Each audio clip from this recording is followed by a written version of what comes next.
umas janelas de madeira, o piso era de cimento.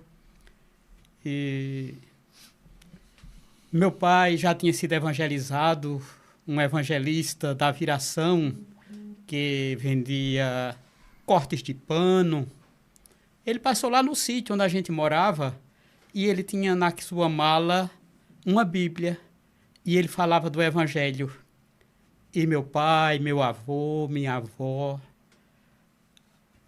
compreenderam a mensagem do Evangelho e se converteram. E esse homem, quando vinha nas suas andanças num cavalo, ele fazia um culto lá em casa. Minha mãe não aceitou no início, mas ela armava uma mesinha, forrava, ia lá no mato mesmo, tirava algumas flores e colocava num vaso na mesa, e ele fazia aquele culto. A gente não entendia bem, mas ele cantava.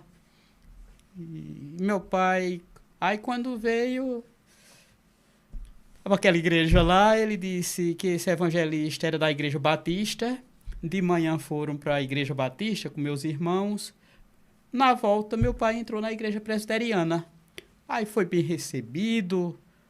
O sogro de Gênesis, que é o pai de Débora, era um seminarista. E como a Igreja Presbiteriana recebe muito bem, fizeram aquela festa e receberam ele, o nosso visitante. Quando ele chegou em casa, disse: nós vamos para essa igreja de noite.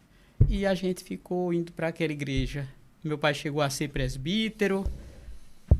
Algum tempo depois ele foi para a Assembleia de Deus, mas a família ficou lá e eu, naquela igreja, não digo que fui crescendo, mas fui aprendendo a palavra de Deus, via naqueles homens que começaram, os que construíram. A história da construção é uma história muito bonita. Eles, durante o dia, tinham pedreiros. Eles trabalhavam nas construções, nas obras, e à noite eles trabalhavam na igreja. Um terreno muito alagado, e eles tiravam muita lama, muita água. E eu já ouvi a história, né? Porque quando eu cheguei, a igreja já estava construída.